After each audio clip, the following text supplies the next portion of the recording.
A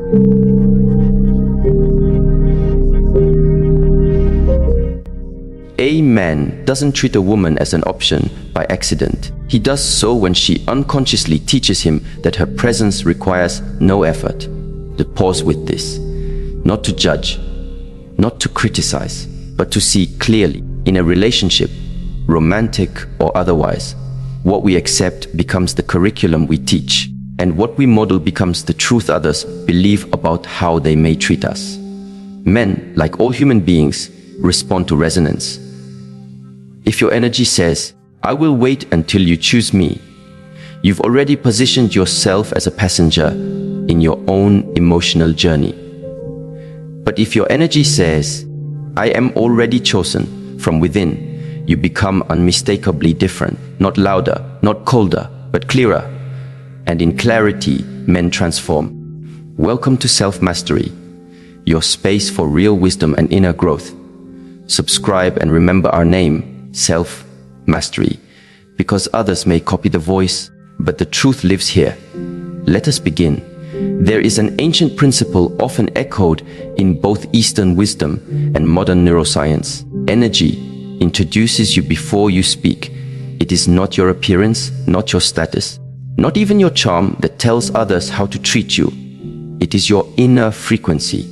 This energy, though invisible, is unmistakable. It is the quiet signal of self-regard that speaks directly to the subconscious of those around you. Especially in romantic dynamics, this silent transmission determines whether a woman is seen as the one or merely an option. When a woman carries herself with internal alignment, a man senses something distinct. He cannot always articulate it, but he feels it. Her boundaries are not rigid. They are simply clear. Her presence is not loud, but it is undeniably rooted. She does not need to chase, to convince, or to prove. She is already whole, and this wholeness radiates as a kind of personal gravity.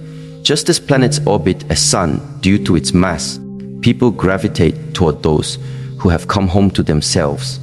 To understand this deeper, consider how the nervous system functions. Humans are biologically wired to scan for safety, for resonance, and for congruence. The brain has specialized neurons, mirror neurons, that subconsciously mimic and reflect the emotions and energies of others. When a woman enters a space deeply connected to herself, the people around her, especially men, register this calm coherence. It lowers their defenses, heightens their attention, and commands respect without needing to demand it. One might imagine this as the difference between someone offering you a warm cup of tea in silence versus someone pleading with you to drink it while explaining how good it tastes. The first is received. The second feels overwhelming, even suspicious. This is how energy operates. If a woman walks into a relationship trying to prove her worth, her actions, no matter how well-intentioned, signal lack. She becomes an option because her energy says she is waiting for validation. But when a woman knows her worth, when she has sat in her solitude and emerged with clarity, her energy shifts. She no longer tries to convince anyone of her value. And paradoxically, this makes her profoundly magnetic. It's not manipulation, it's authenticity. She becomes the calm center in a chaotic world, the still pond in which a man sees his truest reflection. There's a story of an older woman who spent years feeling overlooked by the man she loved. She would make herself available at all hours, overextend to please, and suppress her discomfort to maintain peace. Over time, she began to feel invisible, not because she lacked anything, but because her energy, without her realizing it, communicated, "I'll stay even if you don't choose me." When she finally chose herself, not with anger, but with calm certainty, something changed. She stopped reaching out first. She no longer said yes when she meant no. She began walking daily, reading again, reconnecting with her breath. She didn't leave him. She simply returned to herself. Within weeks, he noticed. He leaned in. He began asking about her thoughts, her day, her emotions. She hadn't changed her appearance. She hadn't issued ultimatums. But her energy had recalibrated, and his nervous system picked up on it. He no longer saw her as someone waiting to be chosen. He saw her as someone who already belonged to herself. And this made her irreplaceable. This principle also explains why some women experience repeated patterns of being treated as a temporary interest rather than a lasting partner. It is not a flaw. It is often a reflection of their own unconscious narrative. If a woman believes she must earn love, she will attract those who make her prove herself. If she believes that her presence is a gift, her relationships will mirror that belief. Now, from the perspective of brain chemistry, we know that emotional states influence hormonal responses. Confidence, for instance, lowers cortisol and increases serotonin. A woman who feels good in her own skin projects a kind of emotional immunity. Men are drawn to this not because of ego, but because the male nervous system interprets such confidence as emotional safety. In a world full of unpredictable emotional storms, grounded women feel like shelter. This is not about dominance. It's about resonance. The way she breathes, the way she speaks, the way she holds eye contact. It all stems from her internal atmosphere. If her thoughts are filled with scarcity and self-doubt, it will show. If her thoughts are filled with self, respect and presence, that too will show. Energy cannot be faked, but it can be cultivated. It begins in stillness, in solitude, in choosing not to chase connection, but to anchor within. And as this energy stabilizes, something remarkable happens. The people who once kept her on standby begin to respond differently. Not because they changed, but because the field around her did. This brings us to a subtle but profound truth.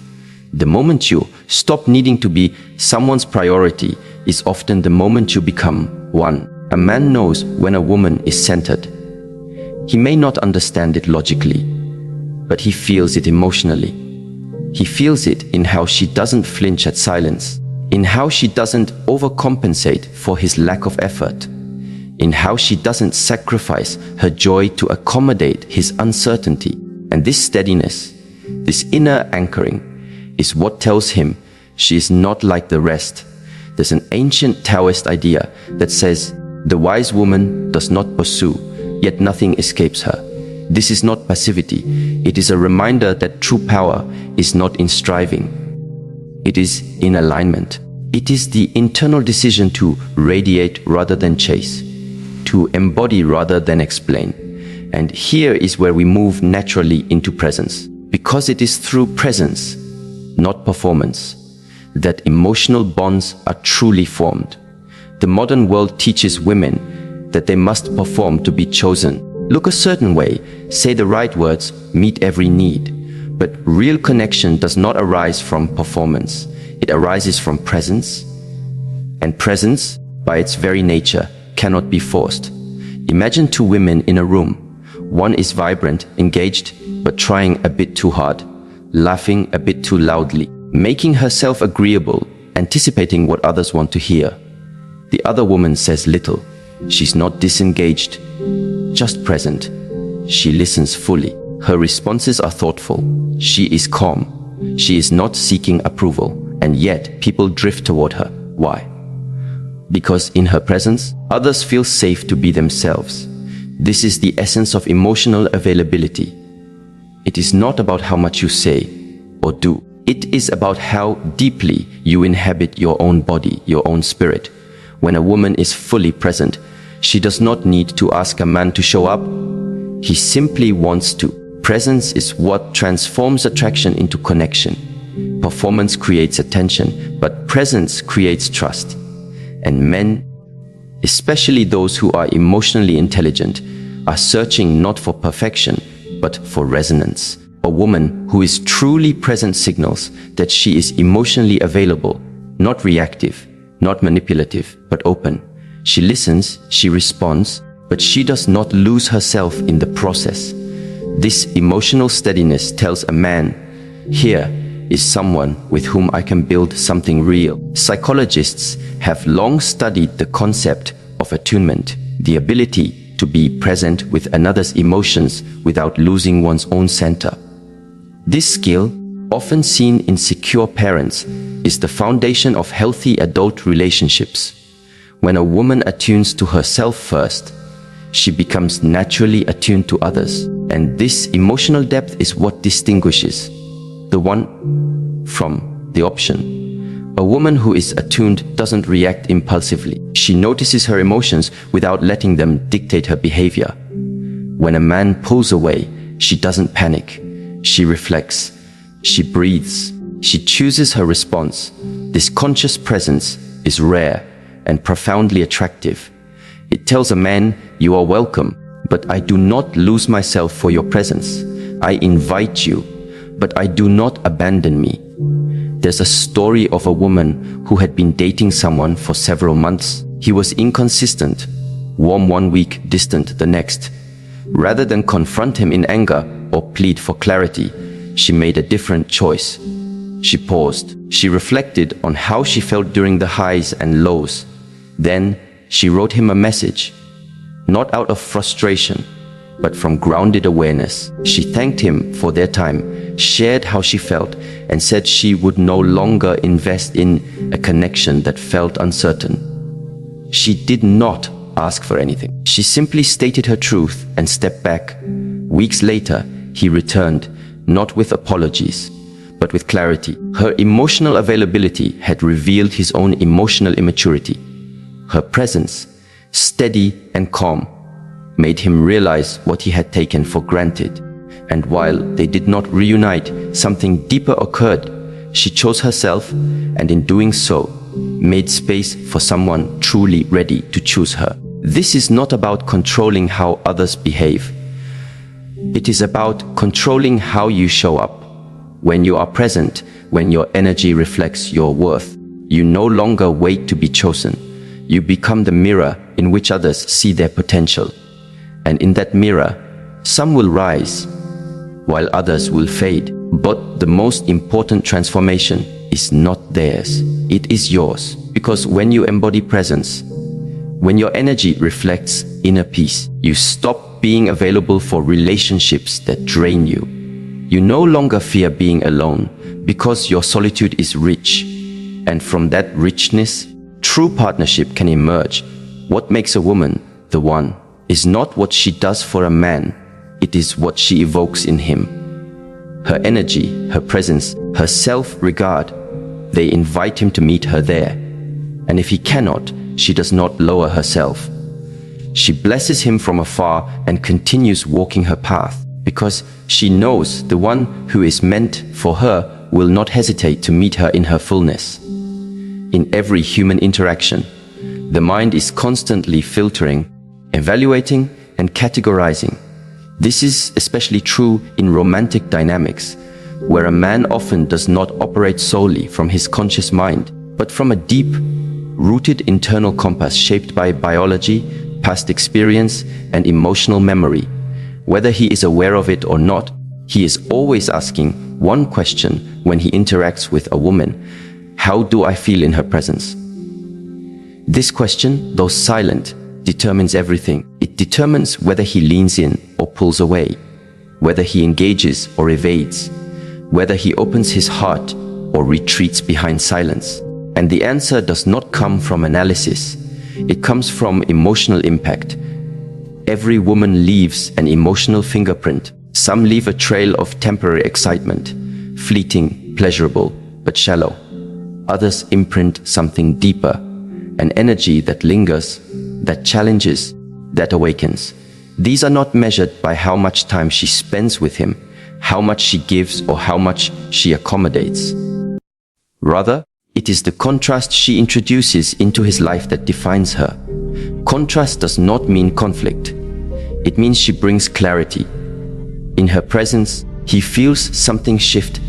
There's an old saying, "You recognize the light only after you've sat in darkness."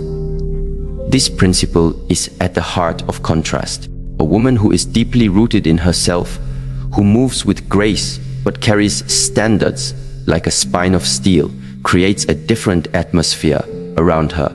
She doesn't tolerate inconsistency. She doesn't chase explanations. Her energy says, "This is what I offer. This is what I allow.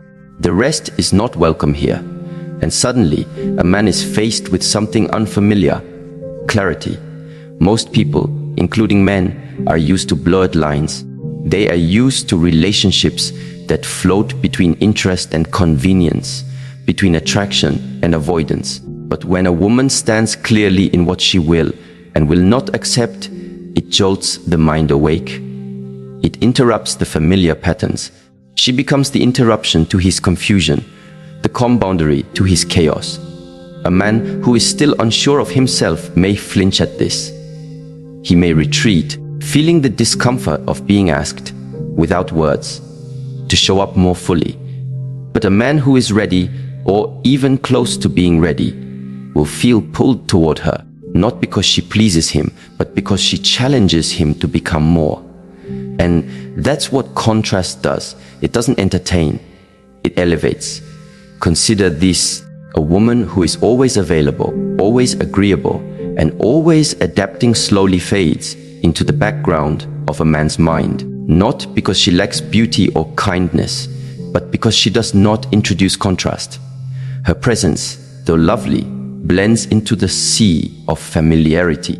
But the woman who pauses before answering, who takes space when needed, who does not fear disappointing someone by honoring her truth, that woman becomes unforgettable. Not for her effort, but for her energy. One young man shared a story of a woman he dated briefly. She was kind, attentive, and eager to build something serious. But she adjusted to everything: his schedule, his moods, even his silence. And though he appreciated her, he never felt fully awake in her presence. Until one evening, she asked him gently, "What are you looking for in this connection?" He hesitated. He wasn't sure.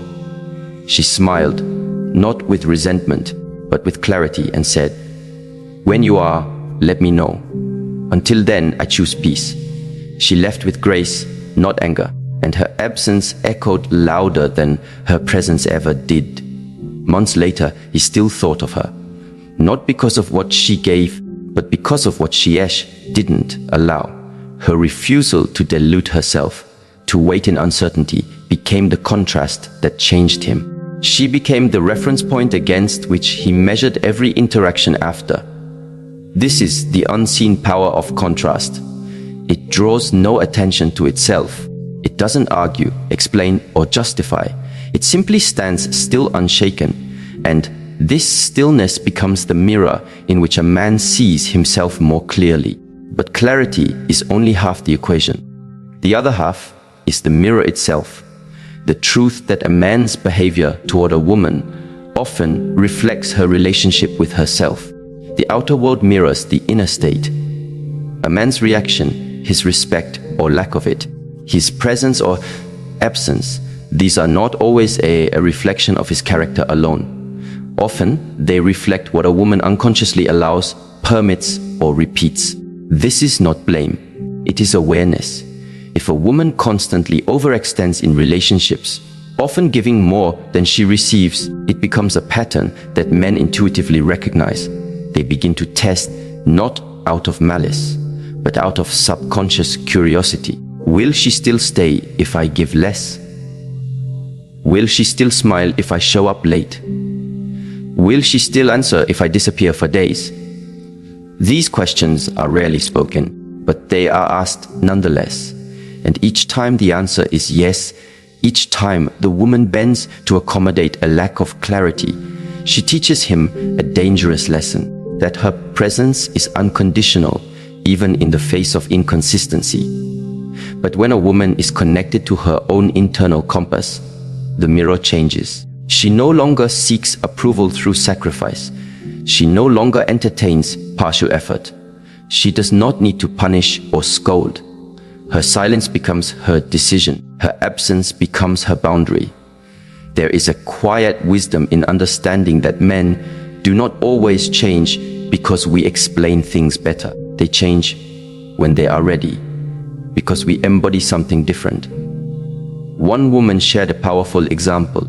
After years of being in relationships where she felt like a convenience, she decided to stop participating in her own disrespect. She began to meditate daily, to journal, to practice saying no without explanation. She didn't change her job, her friends, or her style. She changed her energy.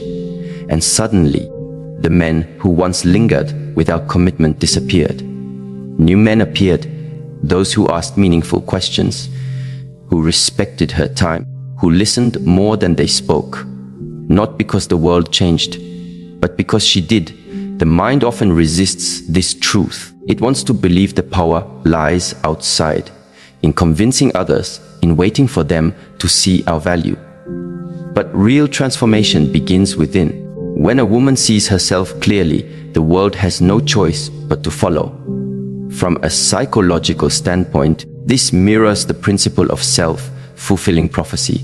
Our beliefs shape our behaviors, and our behaviors invite certain responses. If a woman believes she is not enough, she may overgive. Her overgiving invites people to take. The taking reinforces her belief of inadequacy. It becomes a cycle until it is interrupted. The interruption does not come from confrontation. It comes from stillness, from choosing to no longer participate in a dynamic that does not reflect her worth. And this choice is felt. A man knows when a woman has made peace with solitude. He knows when she is no longer holding space for his uncertainty. Not because she announces it, but because her energy no longer waits. This is the mirror, and it is not cruel, it is clear. Men rise to meet the standard that a woman sets within herself, or they leave. Either way, the truth becomes visible, and in that truth, there is freedom. It is easy to fall into the habit of waiting for someone to change, to choose, to commit. But waiting is not stillness. Stillness is active. It is the conscious choice to remain grounded, to listen inward, and to act from a place of self-respect. One woman who had spent years in a relationship without clarity decided to stop asking for it, not out of resentment, but out of recognition. She realized she had become the caretaker of the connection, keeping it alive through her effort alone. And in that moment, she put down the weight. She stopped calling. She stopped reaching out. She did not leave with a scene. She simply returned to herself. And in that space, she rediscovered parts of herself that had gone quiet. Her laugh returned. Her sleep deepened. Her creativity bloomed. And then, slowly, he noticed.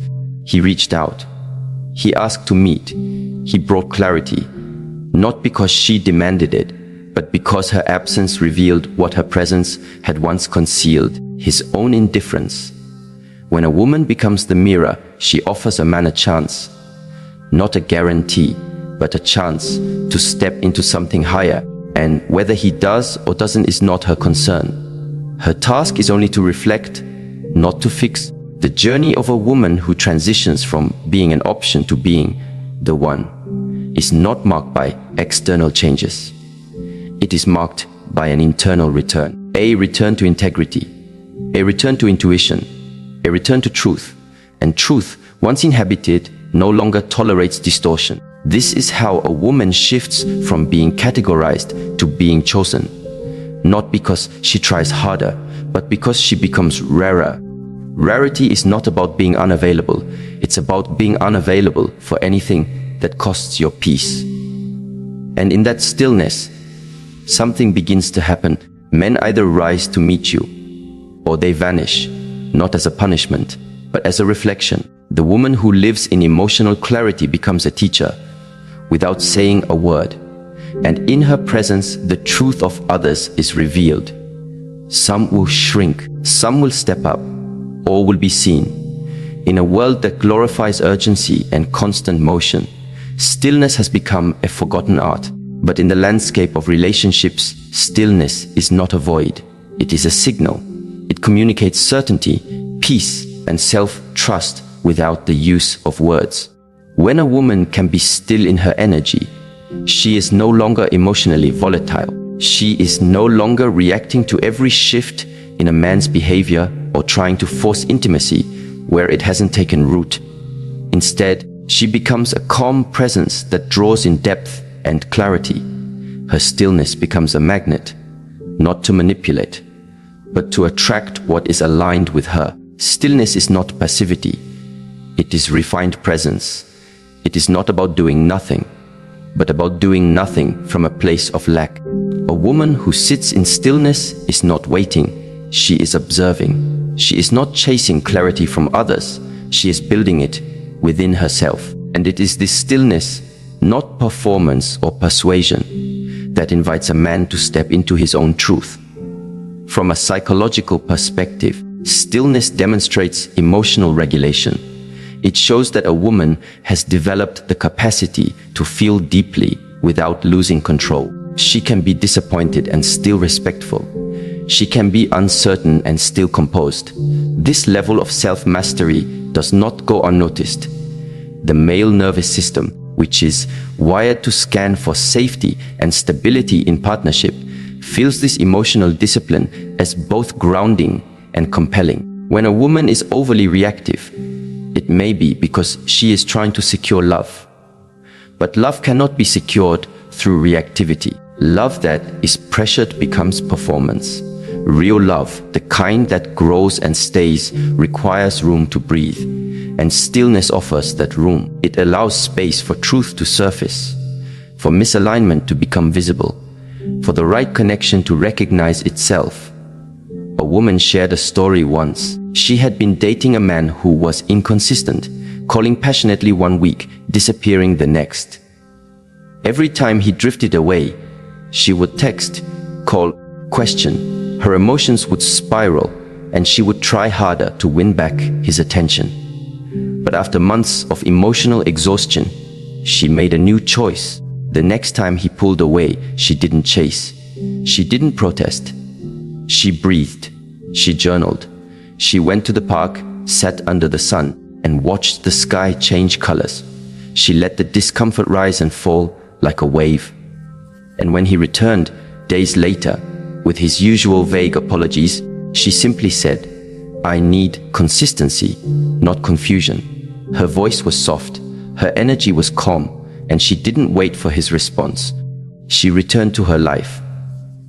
That moment became a turning point, not because he suddenly changed, but because she did. She learned that her stillness had more power than all her emotional effort, that it was not her intensity that made her valuable, but her peace, and that peace cannot be shared until it is protected.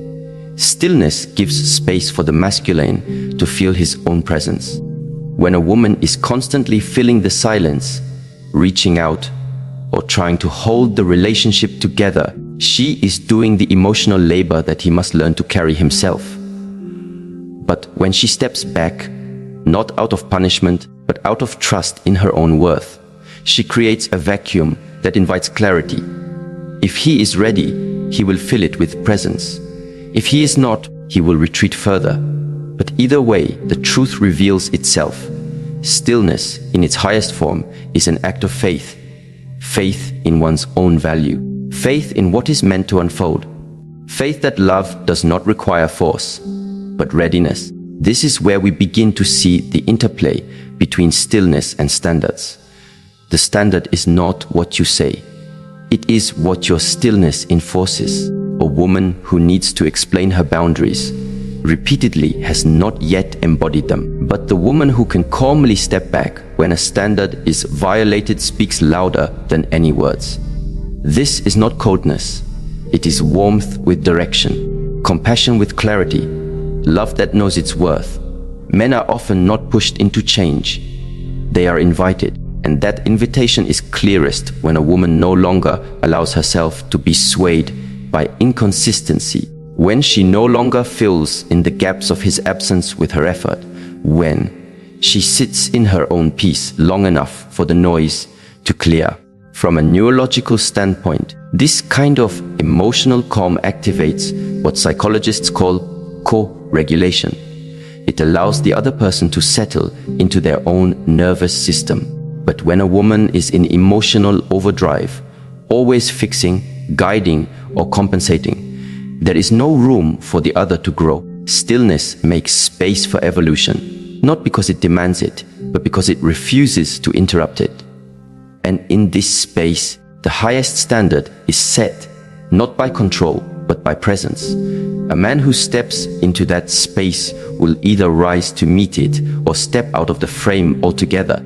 Either outcome is a gift, because both protect the sacred energy of a woman who refuses to be defined by someone else's confusion. Now consider how this stillness contrasts with the invisible test that so many women fail without realizing.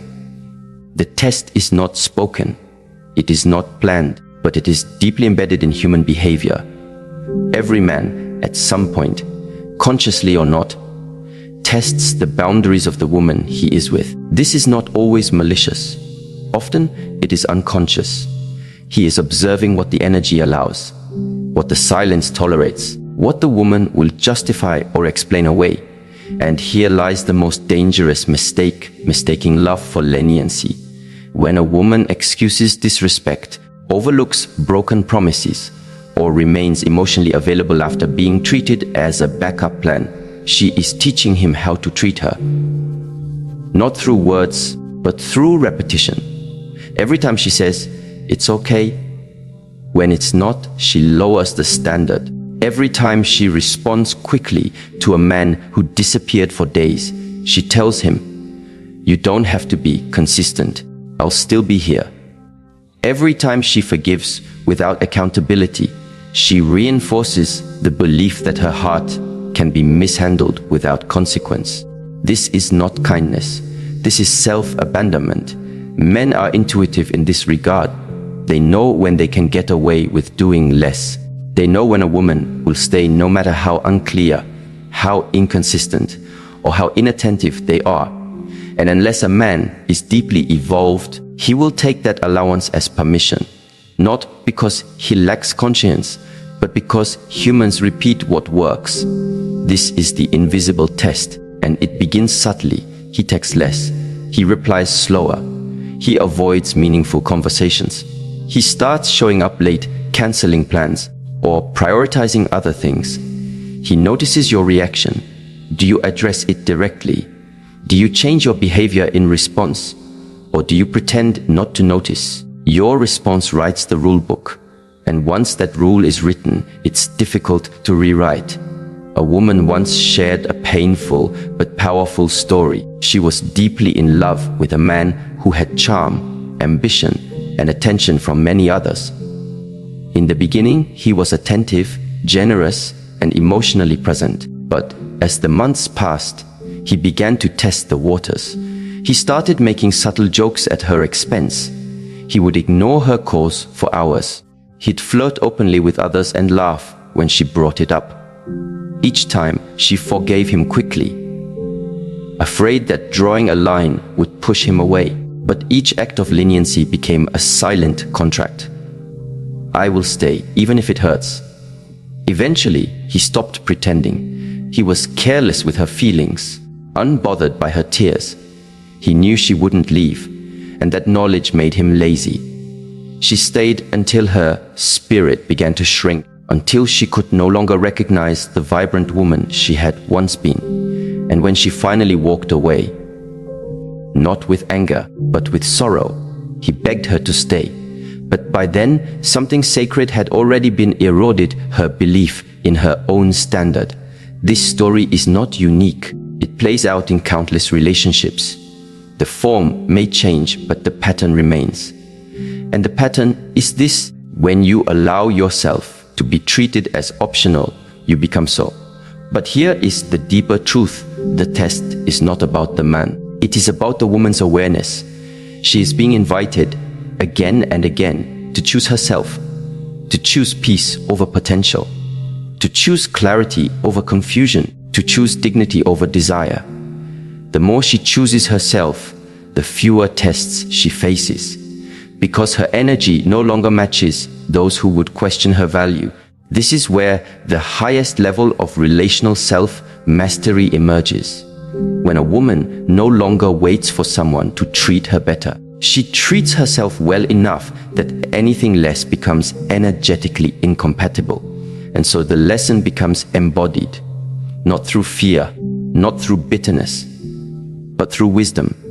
Stillness becomes her compass, standards become her protection, and her presence, once diluted by effort, becomes a force that cannot be ignored. Men sense this. They may not have words for it, but they feel it in their bones. Some will rise to meet her in that space, others will retreat. But either way, the path becomes clear. And in clarity, there is peace. When a man truly sees a woman as the one rather than just option, his energy changes, not because he's trying to impress her, but because something deeper within him awakens. He no longer operates from a place of convenience or ego, but from a space of presence, honor, and intentionality. She becomes a mirror that reflects back to him the man he is capable of becoming. His actions begin to align with integrity. His words carry weight, and his emotional availability is no longer an afterthought. It becomes his commitment. This shift is not rooted in fantasy or external appearances. It's born out of energetic alignment. Because in relationships, people don't just respond to what we say, they respond to what we embody. And when a woman stands firmly in her self-worth, a man who is aligned with truth cannot help but meet her there or walk away.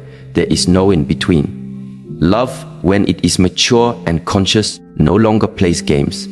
It becomes a path of transformation, one that requires both people to step beyond patterns of insecurity and performance and into presence, patience, and true emotional discipline, the kind of love that sees clearly, the kind that builds slowly, the kind that stays because it has roots, not wings meant only for momentary flight.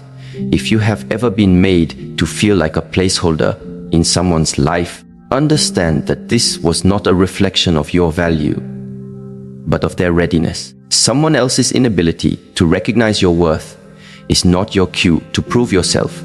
It is your sign to pause, to reclaim, and to rise. The clarity you seek in love will never come from overthinking or overgiving. It will come when you choose stillness over chasing, peace over proving, and alignment over attachment.